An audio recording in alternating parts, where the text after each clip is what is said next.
Estamos iniciando o programa Marketing Business aqui diretamente dos estúdios da TVC e hoje eu trago um profissional respeitadíssimo, pioneiro do marketing esportivo no Brasil e tem um currículo assim absurdamente fantástico.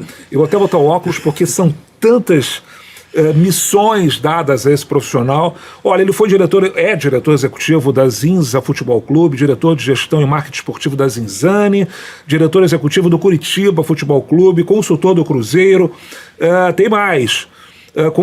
Consultor para implementar as categorias de base do Fortaleza, consultor do Goiás Esporte Clube, presidente do Desportivo Brasil Luning, consultor da Deltas São Francisco, CEO da Sociedade Esportiva Palmeiras, responsável pela implantação da Red Bull Futebol, diretor executivo do Esporte Clube Audax, manager do piloto Pedro Paulo Diniz na Fórmula 1, diretor executivo da América Latina da Parmalat, uau!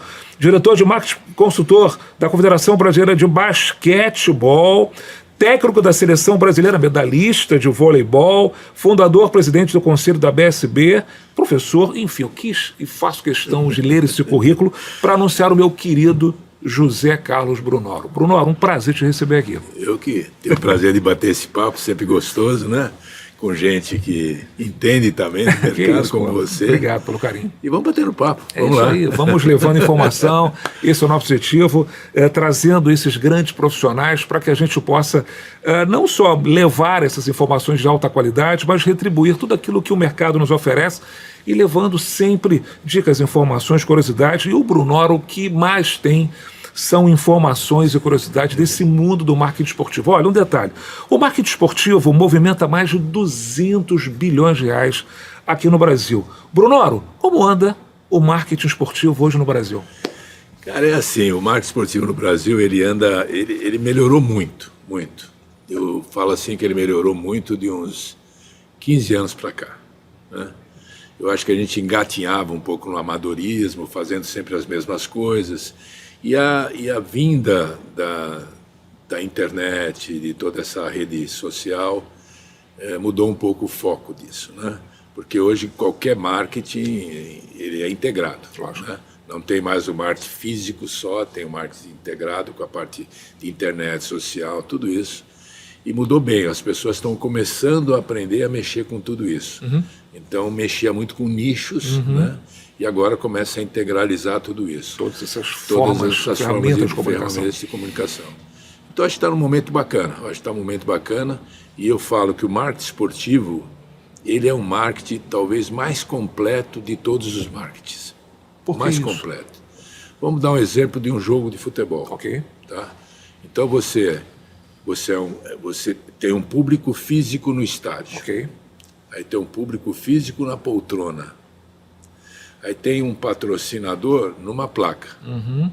Aí tem um patrocinador numa camisa. Uhum. Tem um patrocinador que está na transmissão. Anunciando, evidentemente. Tem os telefones que já começam a transmitir na internet. Uau!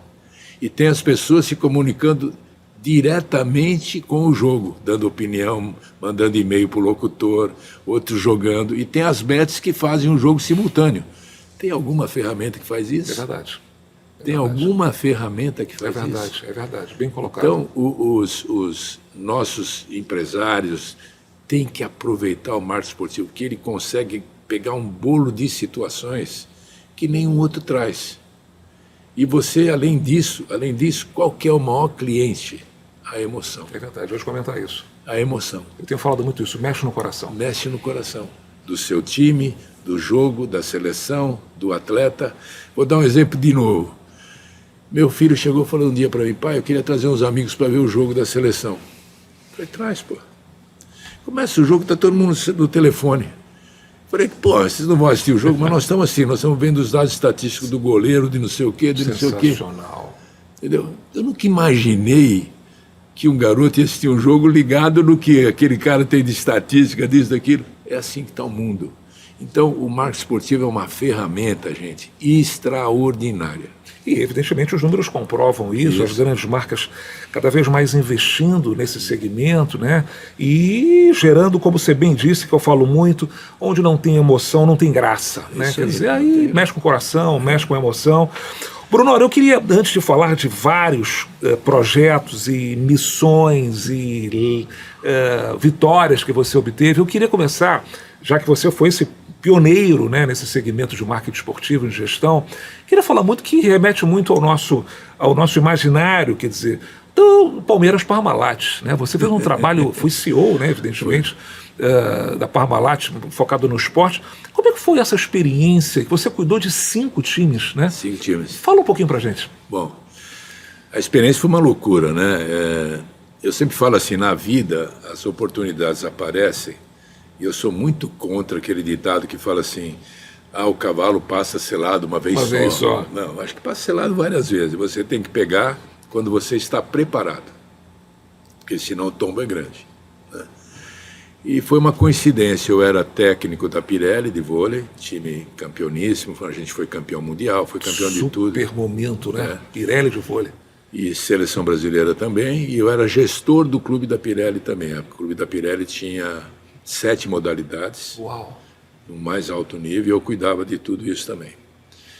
E aí a Parmalat, a Pirelli estava terminando o processo esportivo, um problema econômico que teve no mundo, mas o vôlei ela queria passar para uma outra empresa, que era o carro-chefe.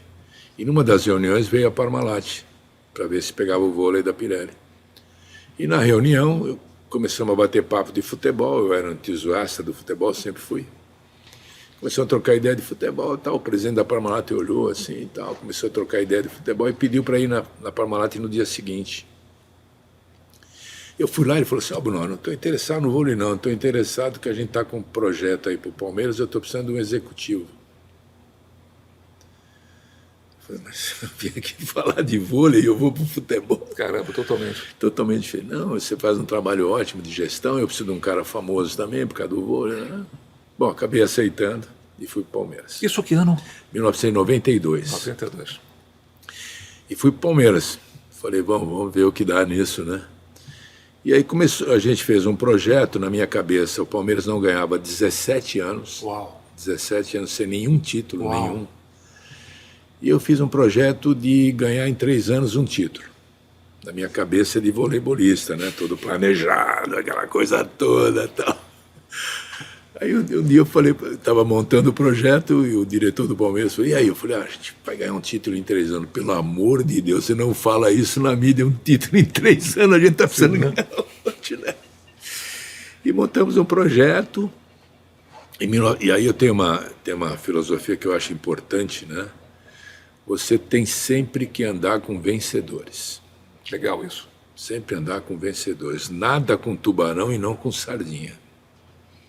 Entendeu? Peixe pequeno volta para o mar, né? Volta para o mar. E aí o Palmeiras tinha um baixo astral desses 17 anos, então a gente precisava contratar alguém, eu fui contratar jogadores que já tinham ganho nos seus times.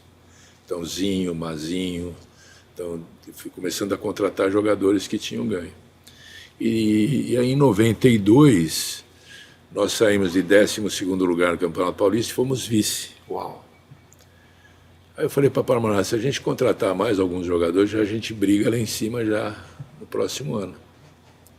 E aí ela deu para me procurar, tal. Eu fui atrás de alguns jogadores mais ou menos, né? Edmundo, Roberto Carlos, Edilson. Só meia boca, Só né? meia boca, Antônio Carlos, Kleber.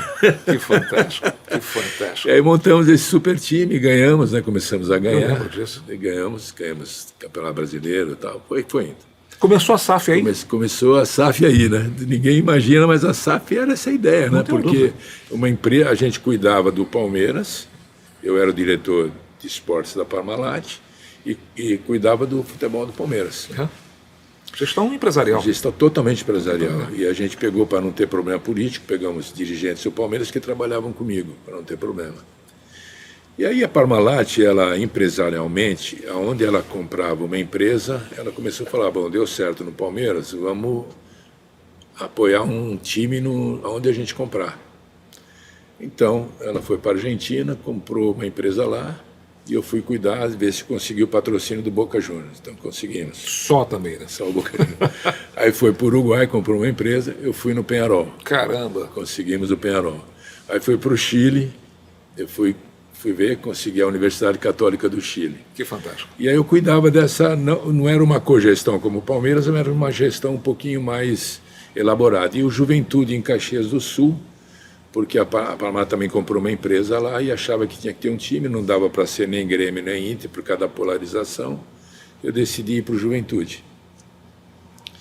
E foi assim, cuidava desses 5 times. O que isso, uma pergunta que me veio à cabeça agora, o que isso fez em termos de share para a Parmalat? Bom, vou te dizer, a lembrança de marca da Parmalat nesse período foi maior que a da Leite Ninho.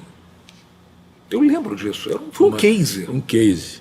E depois a gente lançou paralelamente com a campanha dos bichinhos. Eu lembro, maravilhoso. Eu lembro, falei isso aqui recentemente. Estourou. Acho que foi Nizam Guanais, não lembro. Foi o Nizam. O Nizam tinha a DM9, que Maravilhoso. trabalhava junto, e eu colei no Nizam. Pô, maravilhoso. Porque eu fui autodidata em gestão e marketing esportivo. Então, tem o Nizam perto, deixa eu aprender com ele. Aquela campanha esplêndida. Então, e aquela foi sensacional. E a gente tomou alguns cuidados também nessas campanhas. A gente tinha muito craque no Palmeiras, e não escolher um para garoto propaganda, porque senão gerava problema no ambiente. E aí eu já vinha com a minha experiência de treinador, de vôlei, mas era experiência de treinador. Uma das campanhas a gente escolheu o Ronaldinho Fenômeno, entendeu? Para fazer, para não ter problema no elenco. É lógico. Entendeu? Não milindrar. Então foi fantástico.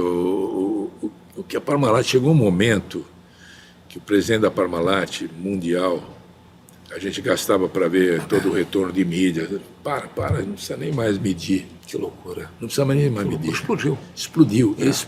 Negócio impressionante. É um case. Fiz questão de resgatar isso, porque a nossa audiência, não tenho dúvida que 99,9% lembra, evidentemente, desse case que marcou uma época. Eu acho que lançou, de fato, o marketing esportivo no Brasil. Porque assim, o marketing esportivo ele era muito focado em esportes olímpicos, em eventos, mas não participando de uma gestão de uma modalidade tão popular que aliava não só o marketing, como a gestão de um departamento de futebol. Uhum.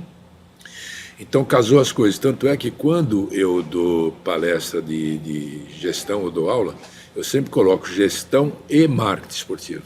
Eu não consigo no esporte desassociar as duas coisas. Sem dúvida. Não consigo. Porque o esporte ele é divulgação, ele é imagem, ele é emoção, tudo que o marketing precisa. E precisa estar muito bem aliado a uma gestão bem feita. Entendeu? Senão a gente não consegue trabalhar. Empresa, né? Empresa. Não adianta eu só fazer o marketing se eu não tenho a gestão do elenco organizada e como eu vou aplicar o marketing nesse produto. Perfeito. Eu acho que esse é o caminho. Em cima disso, Brunoro, a gente tem ouvido, e a gente já teve várias conversas sobre o tema também, mas eu queria que você passasse para o nosso público. Hoje só se fala em SAF, né? Uhum. Você é um experiente nisso desde 92. Como é que você tem visto esses movimentos, quer dizer, de clubes grandes, quer dizer, parte virará, ou estão virando, evidentemente, já se tornaram, e outros não, até porque já são, como o Flamengo, né? Quer dizer, já é uma empresa, mas também olhando, já uma segunda pergunta, para os clubes menores, né? Que precisam, de fato, decolar, né? Pelas suas marcas, pelas suas ocupações em bairros. Como é que você está vendo esses movimentos? Bom, vamos lá. Nós temos que dividir em duas situações. A primeira é que a SAF, Sociedade Anônima do Futebol, ela é muito importante para profissionalizar o futebol.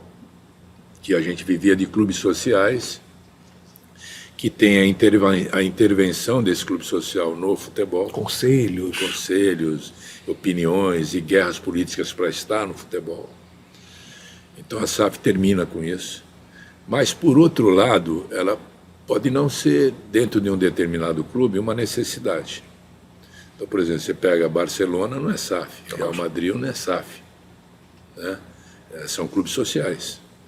Aí você pega na Inglaterra, a maioria é clube de dono, é uma SAF em teoria. Uhum. Então, no Brasil, as SAFs vieram num determinado momento para cobrir clubes endividados. né? Foi assim com o Botafogo, foi assim com o Vasco, foi assim com o Cruzeiro, para regularizar essa situação e o clube poder seguir bom caminho. Para os clubes menores pode ser uma grande solução pela falta de recursos. Então o que acontece? Entre uma SAF, ela quer retorno, seja de jogadores, de venda de jogadores, de produtos, então ela investe naquele clube. Às vezes o clube grande não aceita uma SAF, a SAF tem de vários tamanhos, tem uma SAF enorme que vai investir um dinheiro enorme, tem SAFs menores, que também pode ser uma fonte de geração de receita, principalmente com venda de atletas. Então eu acho que é um movimento muito saudável, mas não é que os clubes necessitam virar SAF. Se os clubes tiverem mentalidade profissional, não precisa virar SAF. Entendeu? Se os clubes tiverem mentalidade profissional que possa dividir os setores, essa coisa toda, e não tiver interferência política num determinado momento, não precisa virar SAF. Você acredita realmente... É caso a caso, né? Caso a caso. É caso a caso, não é uma regra, né? Não é uma regra. Absolutamente a necessidade de se tornar SAF. Isso é importante, porque a gente tem acompanhado muito esses movimentos e até desenvolvido alguns trabalhos em cima dessa área também. É muito bom essa tua informação, porque fica... tudo vira moda, né?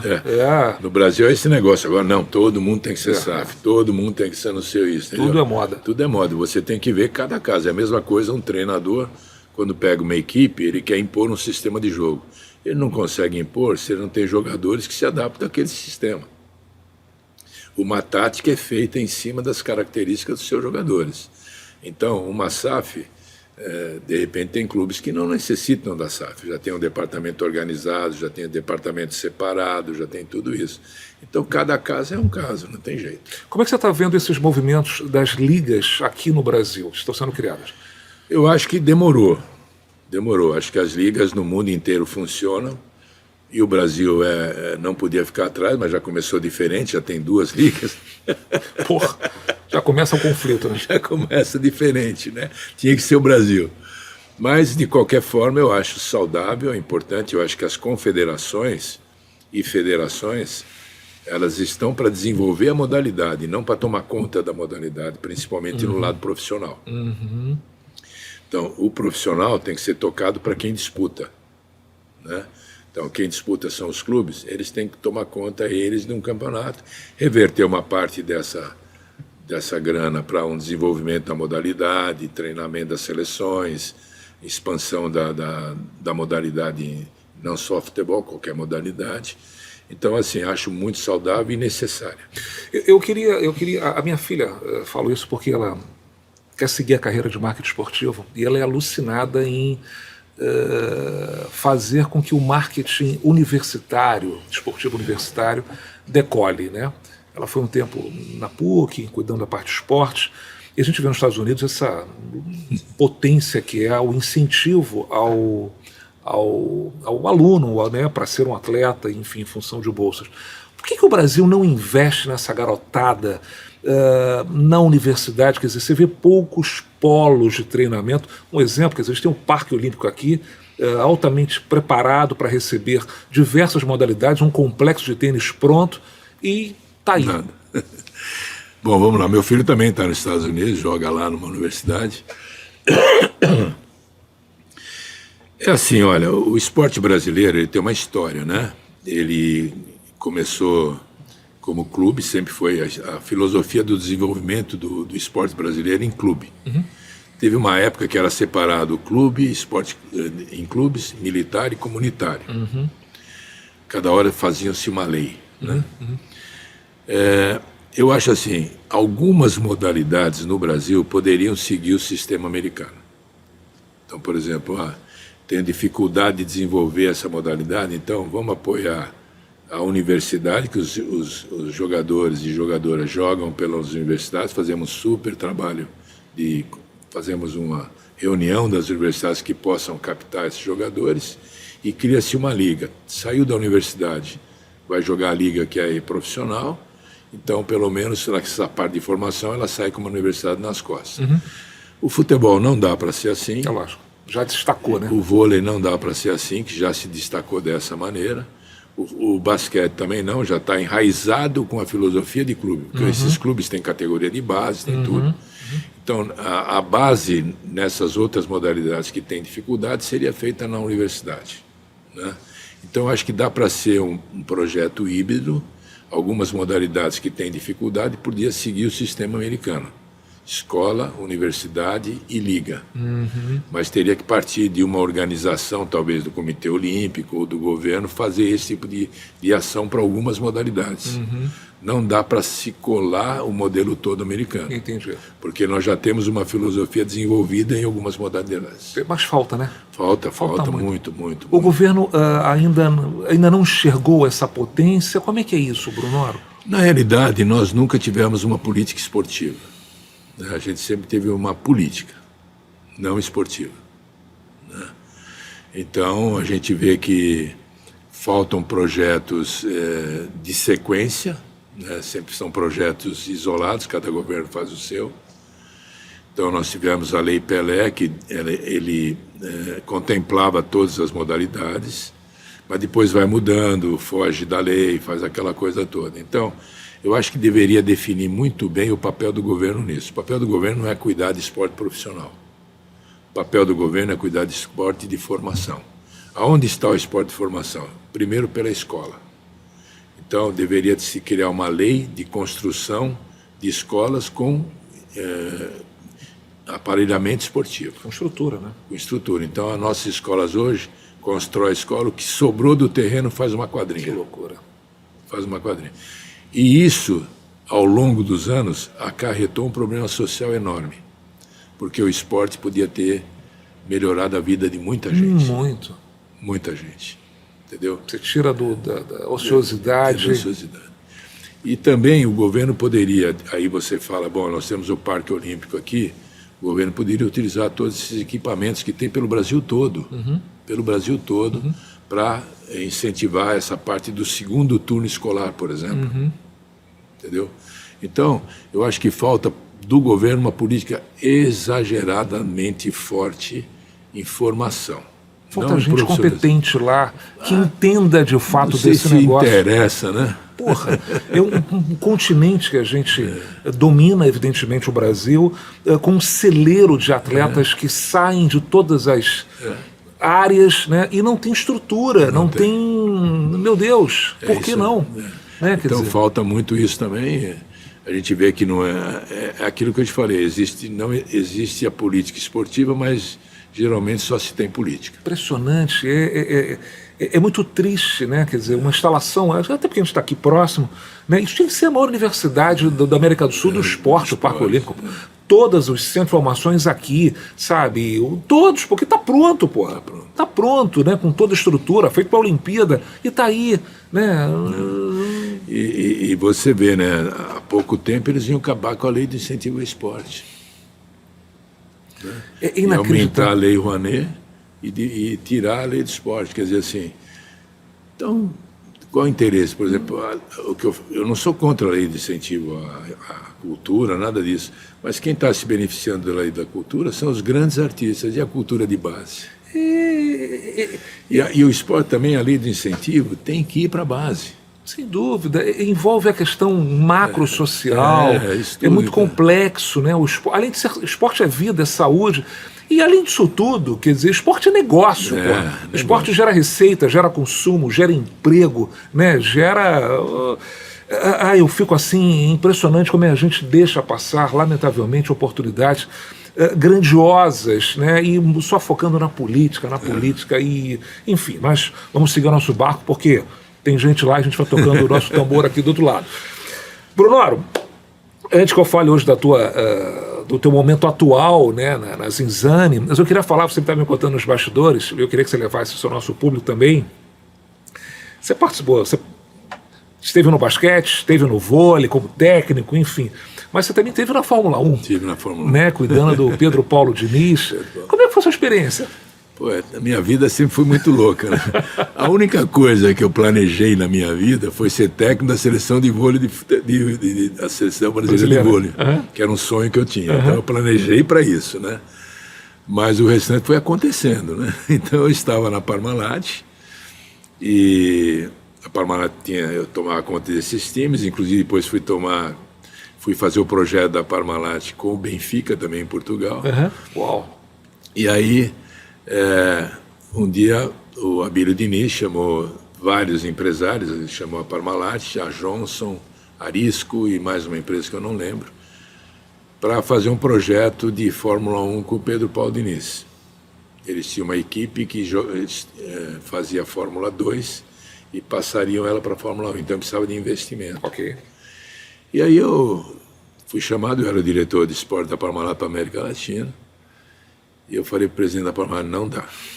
Não tem um braço. Porque já está complicado, né? E aí eu desisti, aí um dia a Parmalat me chamou e falou, Abílio quer falar com você, papapá, que tinha um problema na equipe, ele queria que eu fosse olhar.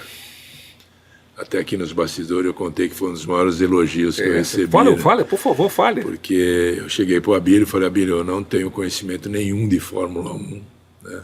Não sei como é que eu posso ajudar. Ele falou, não, mas você tem conhecimento de administração. Me senti, viu? Me senti pra caramba. Já colocou a medalha no peito. Aí a gente foi ver o que estava acontecendo com a equipe, fiz um relatório para ele, a gente achou que tinha que mudar de equipe. E aí marcaram uma conversa comigo com o Bernie Ecclestone, na Inglaterra, que é o cara mais fantástico da Fórmula 1. E aí achamos uma equipe para o Pedro, a primeira foi a Ligier. Ok. E aí vamos falar de marketing. É uma lição. Totalmente fora da curva. Totalmente fora da curva. Fui fazer a reunião com a Ligier para poder ver todas as propriedades, aquela coisa. Entra um cara na minha frente, eu me achando que eu sabia negociar, achando já que tinha negociado com grandes jogadores, grande equipe e tal. Então, eu sou responsável pela a colocação da marca no macacão. Onde vai ficar, papapá. A Parmalat continuou patrocinando o Pedro. Então, você vai ter direito com a marca aqui, mais isso. Tá bom. Daqui a pouco ele sai. Bom, eu sou o cara que cuida da vida social do Pedro. Então, ele vai ter que ir nas eventos assim. Caramba. Foi entrando cada um com o seu nicho. Que loucura. Eu falei, tô despreparado para isso, cara. Tô despreparado. Aqui se faz de tudo, né? Porra, aqui você faz tudo. Tô despreparado para isso, cara. E aí veio a parte técnica também, que ele era o segundo piloto, o primeiro era o Olivier Panis, na época. O Pedro correu com grandes pilotos, correu com o Olivier na Ligier, depois correu com o Damon Hill na Arrows e correu com o Jean Alesi na Sauber. Grandes pilotos. E aí, como segundo piloto, você vai ter direito a isso, aquilo, papapá. Quando terminou todas as reuniões, que eu já estava cansado, era só eu contra 10, né? Falei, nossa, como nós estamos atrasados, né, cara? Como nós estamos atrasados. E assim, cada um com nicho e muito bem feito, né? Então, para mim, eu falei, bom, eu vou ficar um ano aqui na Fórmula 1, que eu já tinha passado pelo vôlei, já tinha passado pelo futebol. Eu falei, vou ter uma experiência que dificilmente um outro dirigente vai ter, né? E acabei ficando 6 anos. Uau! Né? E foram períodos muito difíceis, que eu morava em Mônaco, viagem de primeira classe. Chato demais, né? Hein? E aí só tinha mulher feia, eu era solteiro. Só vinha o local, né? Só vinha o local, entendeu? Então foi uma vida... Não. E assim, a vida do piloto é um barato, porque assim, todo mundo vê a Fórmula 1 como uma coisa charmosa, né? Muito charmosa. E ela é muito desgastante, porque primeiro você está pondo uma marca num carro, né, que tem que dar resultado, esse carro anda no limite, então não tem meia boca, você anda no limite. É no talo. No talo. Então assim, por quê? Porque as empresas de motores, automobilismo e tal, desenvolvem tudo ali.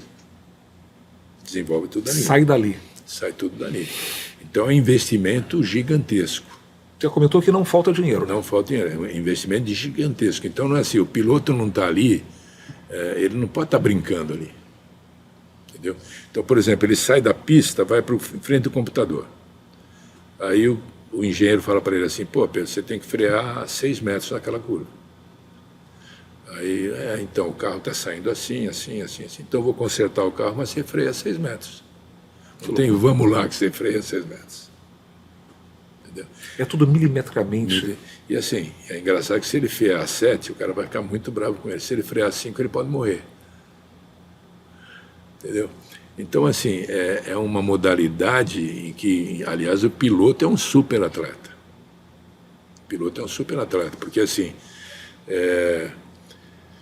o piloto perdeu 2 quilos na corrida, tá? Porque é um calor dentro do macacão. Não, é porque, por exemplo, quando ele vai fazer uma ultrapassagem, o coração dele sai de 120 para 180 e vai ficando esse pico de interval training. Que loucura. É como se ele estivesse correndo uma corrida de... Que loucura, cara. Entendeu? Além do mental, do físico, o desgaste. Entendeu? Então é um treinamento físico elaboradíssimo. Até para ele poder ficar assim sem cansar o braço. E é uma força, né? Tem a força G no pescoço. Pescoço. Então a vida do piloto não é mole não. Ganha-se bem, mas não é fácil não. É um super-homem. Eu imagino. super Além homem. de um risco, né? Então tem toda essa parte e tem essa parte de marketing que eu te falei no começo. Cada um tem, e eles cobram. Sabe, cobram cada. E eles te colocam a marca onde eles combinaram, fazem tudo aquilo que combinaram e está tudo escrito em contrato. Você acredita que desses esportes que você trabalhou é o esporte mais organizado, Mais organizado. mais profissional? Muito mais profissional. Muito mais. Muito mais. É impressionante. É uma rua, os motorhomes ficam aqui, o Berniers ficava aqui na ponta, né, para ver todo mundo que está acontecendo. E você sabe tudo que acontece ali, é uma troca de informações também. Então, todo o equipamento da Fórmula 1 eles estão em container. Então, eles chegam lá, a televisão, por exemplo, eles abrem os containers, não tira do container, já está dentro do container, abre o container. Só liga a tomada. Só ligar a tomada, até lá, depois põe tudo de novo, vai para o avião da Fórmula 1. Entendeu? Então, é um circo que anda dentro de uma qualidade excepcional. A logística por exemplo, a minha credencial do primeiro grande prêmio vai até o último. Eu não preciso fazer uma credencial para cada grande prêmio. Entendeu? Vai até o último. Eu vou na catraca da Malásia, como vou na catraca do Brasil, eu entro. O que falta é isso, né? Em grandes instituições, quer dizer, Tecnologia avançadíssima, né? Porque Impressionante. ela na realidade, ela é uma modalidade esportiva e tecnológica. Porque tudo que há de melhor de tecnologia para desenvolvimento de carros, motores, está ali. E também, acompanhando isso, tem uma tecnologia de organização. Total, pô. Absurdamente. Entendeu? De transmissão, de Tudo. dados e... Brunoro, você hoje ocupa um cargo como diretor de marketing esportivo, né? Isso. Da Zinzane. Queria que você falasse um pouquinho, quer dizer, você tem se dedicado muito a essa instituição e, evidentemente, como sempre, feito um belíssimo trabalho. Como é que está esse caminho lá? Legal, a Zinzane foi uma situação muito, muito bacana, né? Os donos da Zinzane, o Renato Vilarin e a Cláudia, eles saíram da Feira Hype, Uau! uma mesinha assim. Que é uma feira aqui no Rio de Janeiro de novas marcas. Vocês sabem melhor, tá aqui, ó. Uhum. Tipo ambulante assim, e hoje, depois de 22 anos, tem 150 lojas no Brasil inteiro. Uau. Né? Feminino só. Só feminino. E aí, uma vez, o Vila, que eu chamo ele de Vila, resolveu patrocinar futebol masculino. E aí todo mundo falou, pô, por que uma moda feminina Eu ia te perguntar isso. vai patrocinar? Porque a visibilidade do futebol é extraordinária. Você né? falou isso no início. Extraordinário. Não tem outra modalidade aqui no Brasil que dê essa visibilidade. Então a marca dele estando lá, a mulher vai saber, o marido vai saber, todo mundo vai saber. Não tem como pagar o retorno disso, né? E ele estava para patrocinar o Botafogo, o Bahia e tal, e queria mais informações, ligou para mim. Que tipo de retorno podia ter, pá. E no final ele falou uma frase assim, ó, quando você cansar de futebol, vem para cá. Aí eu estava no Curitiba, né?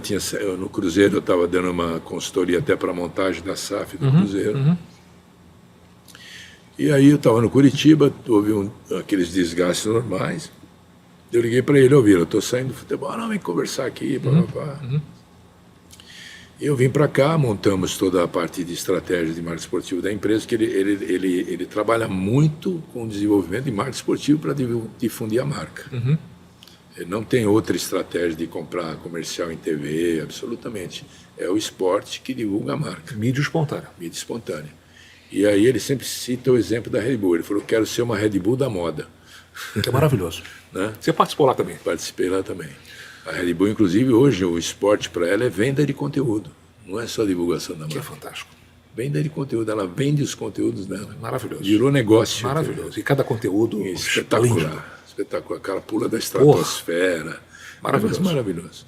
Bom, e aí eu vim para a Zinzano e falei, então vamos implementar. E eu comecei, a gente tem hoje os melhores jogadores de vôlei de praia, masculino e feminino. Então o que acontece? A gente tem o boné, então todas as finais eles estão no pódio. Uau. Transmitido pela Sport TV, todas as finais. A Ana Patrícia foi medalha de ouro, era nosso patrocinado, agora recebeu uma proposta muito maior, saiu, mas ficou 6 anos nosso patrocinado. Show. Temos o Fluminense, na manga, né? E nós temos atletas paralímpicos também, porque nós temos que seguir a lei de contratar para deficientes, então resolvemos patrocinar para atletas. Ok.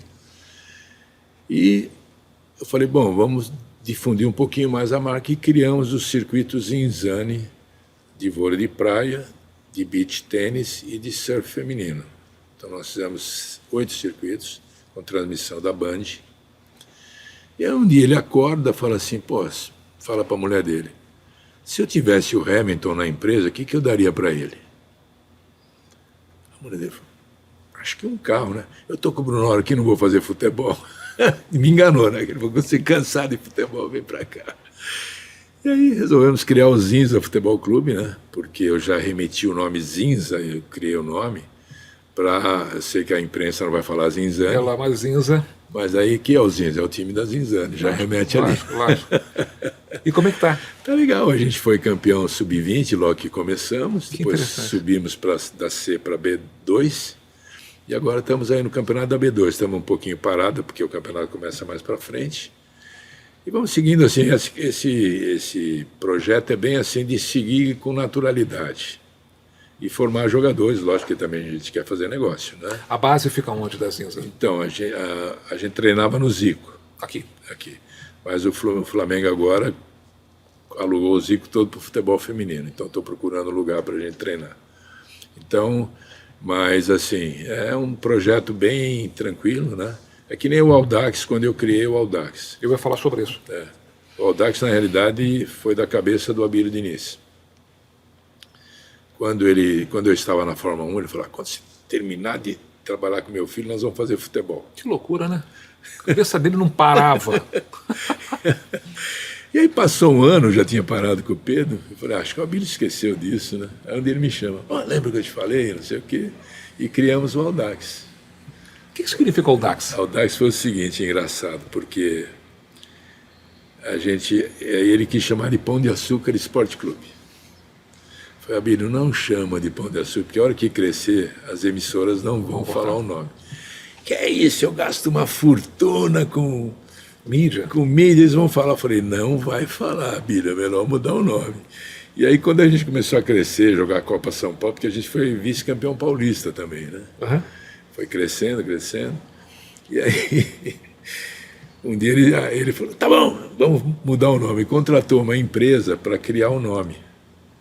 E a empresa chegou em Audaz com Z. Audaz, porque o grupo Pão de Açúcar era audacioso. Ok. Só que não dava sonoridade, né? Eu achei esquisito. Eu falei, eu vou convencer para a gente mudar esse Z por X. Porque o X, eu tinha visto um time no Chile chamado Audax Italiano. Quando eu ia lá para o Chile, tinha um time chamado Audax com X italiano. E dava uma sonoridade bacana. E a gente já tinha o Sendas aqui no Rio. Quando ele comprou o grupo Sendas, o Dr. Arthur Sendas pediu para mim fazer um projeto igual ao São Paulo. Pessoa maravilhosa também, que eu trabalhei com tinha um ele. complexo de esporte lá na... Então, eu que criei. Fantástico. Eu que criei junto com ele. Existe ainda aquele complexo? Não, já foi tudo vendido. Poxa, ali no...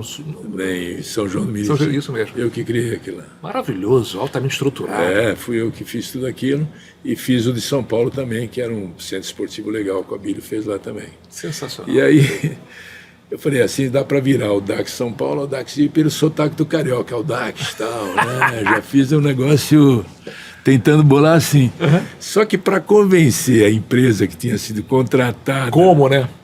Porque Z, né? Vai mudar. Eu falei, pô, vamos fazer assim. Aí eu peguei, falei pro Mauro Betting. Mauro Betting, sim. Mauro, vamos fazer uma transmissão de um jogo. Eu te dou o vídeo do Pão de Açúcar Esporte Clube.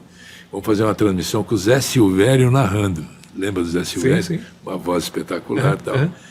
E nós vamos narrar como Audax, cara. E aí que pegou aí?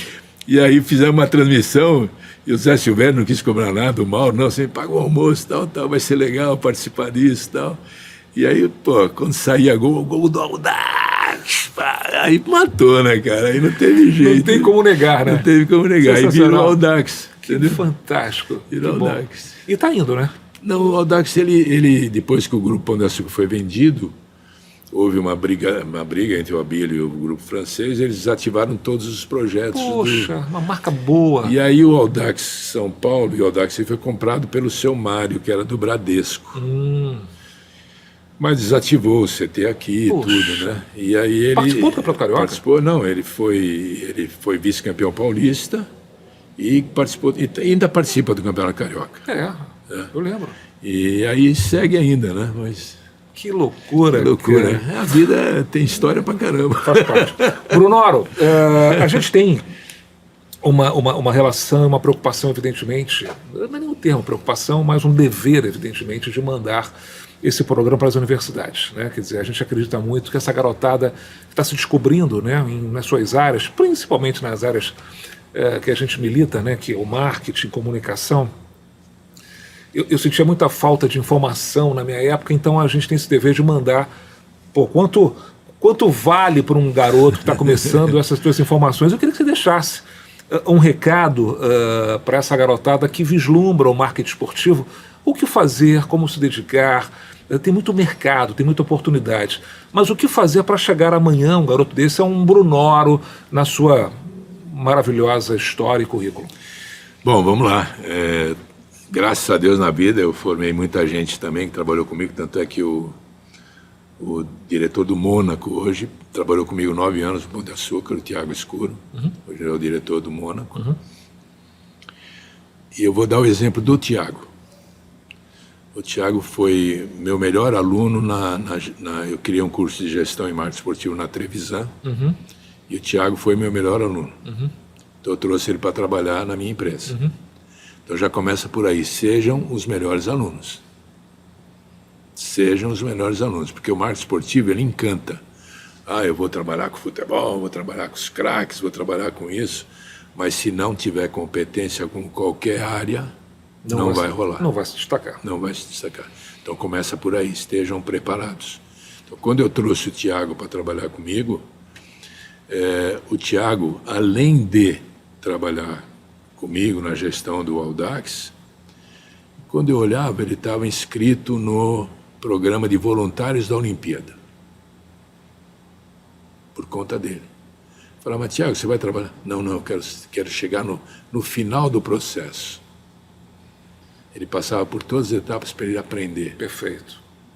Né? Inglês perfeito. Entendeu? Então, ele nunca parou aonde ele estava. Ele sempre foi a mais do que ele estava. Então, a mensagem que eu faço é essa. Por exemplo, quando eu era técnico de voleibol, eu sempre gostei muito de gestão de grupo, tudo isso. Então, eu estudava. Quando eu ia para as competições fora, eu não ficava dentro do hotel. Eu ia visitar centros de treinamento da Rússia. Quando eu ia para a Rússia, nos Estados Unidos, eu ia visitar um centro daqui para me ver. E eu estava na Pirelli, na época, a Pirelli me dava muita liberdade, então eu criei várias coisas de estrutura na Pirelli que eu vi fora. Sem dúvida. Que eu vi fora, entendeu? Então, assim, nunca fiquei sentado numa cadeira. Eu sempre saí dessa cadeira para ver outras coisas. Observando. Observando e anotando, entendeu? Então, o conselho que eu dou é esse: saiam da cadeira. Saiam da cadeira. Então, eu dou o exemplo do Tiago, que hoje é um super dirigente, talvez o maior dirigente do Brasil, me superou muito mais. Então, assim, porque eu convivi com ele 9 anos. Posso dizer que ele conviveu comigo também, Lógico.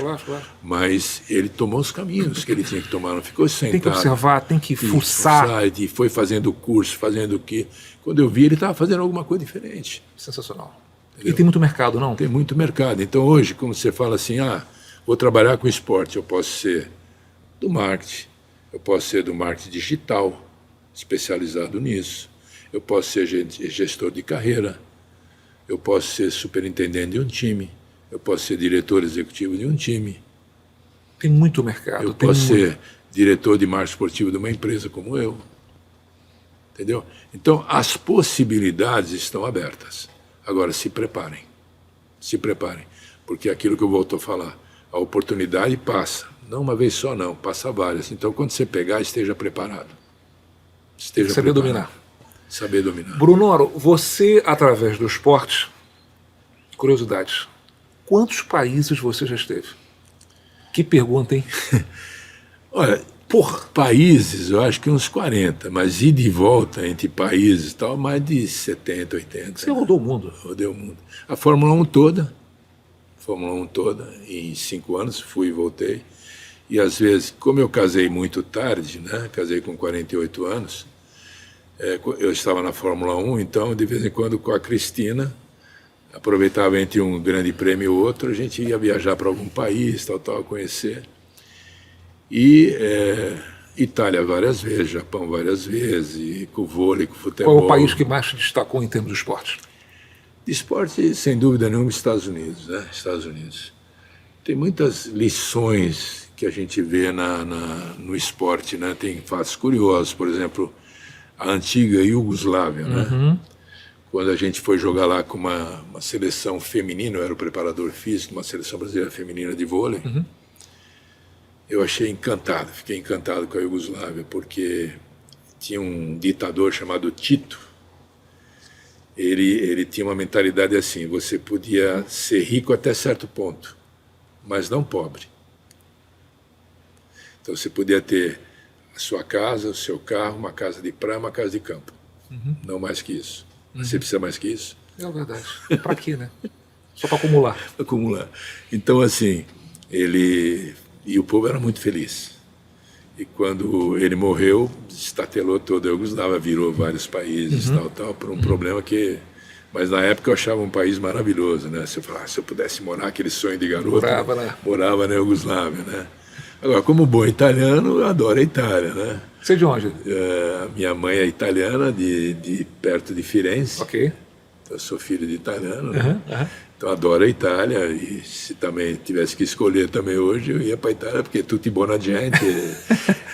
Comida boa. Comida boa, né? Então, assim, são vários exemplos. O Japão, por exemplo, tem uma lição que eu aprendi muito legal. Eu estava com a seleção brasileira no Japão, e o Japão fazia o seguinte, todo campeonato que ele organizava, ele fazia um exame com os treinadores de vôlei da época. Quem passava em primeiro escolhia a seleção que ia acompanhar daquele torneio. Quem passava em segundo, a outra tal. Então cada técnico escolhia uma seleção e eles tinham que servir ao técnico da seleção. Então o cara, por exemplo, tinha um cara que ficava comigo o dia inteiro. O que eu precisava? Precisava de bola no treinamento, precisava ir num jogo, precisava ir naquilo e tal. E um dia a intérprete falou assim para mim, nossa, não sei como esse cara que está te acompanhando se sujeita a isso. Eu falei, por quê? Porque ele é reitor de uma universidade aqui. Caramba, que barato. E reitor de uma universidade no Japão, meu amigo, autoridade. Autoridade máxima. Eu falei, mas ele é técnico de vôlei? Não, ele sempre gostou de vôlei, mas ele fez o teste por curiosidade e passou. Aí fiquei cismado, né? Estava no jantar, eu chamei a intérprete e falei, por que você está me... Eu soube que o senhor é diretor de uma universidade, reitor de uma universidade. Por que você está aqui se submetendo às minhas ordens? Falou assim, porque faz 8 anos que eu mando e eu não sei o que é ser mandado. Caramba, que legal. Que barato, né? Que barato. Que humildade, né? Que humildade, cara. Então tem vários exemplos assim em cada país que eu fui que eu captei para a minha vida. Né? Imagina. E é uma lição de vida, né? E você adota isso, evidentemente, nos teus negócios.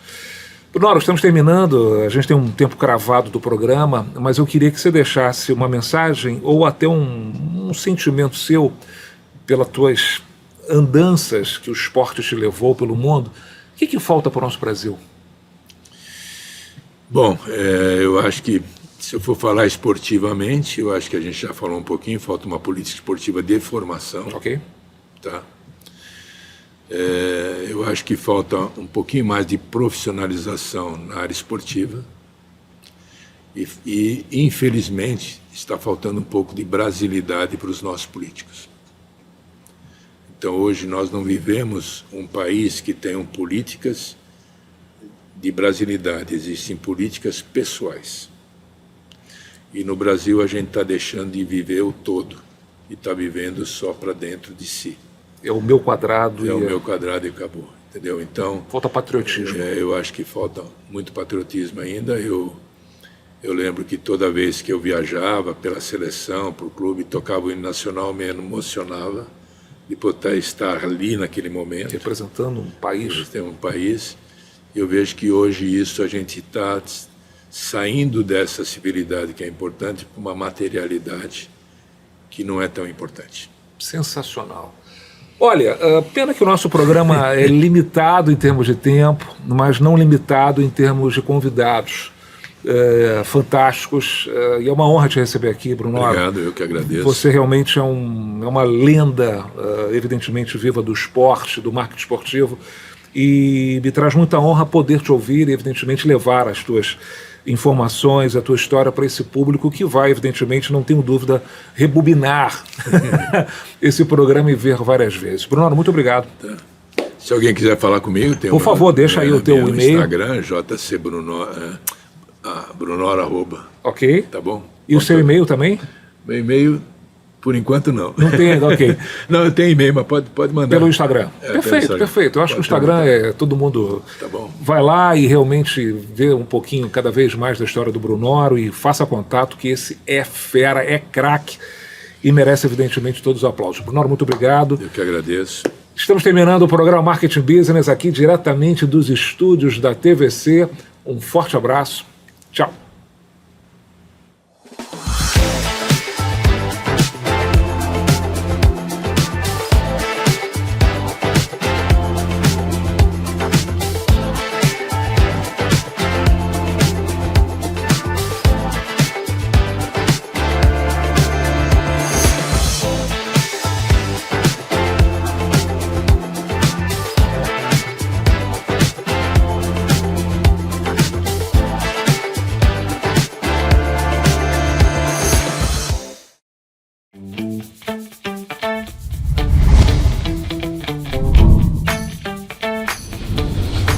TVC, a TV do Correio da Manhã.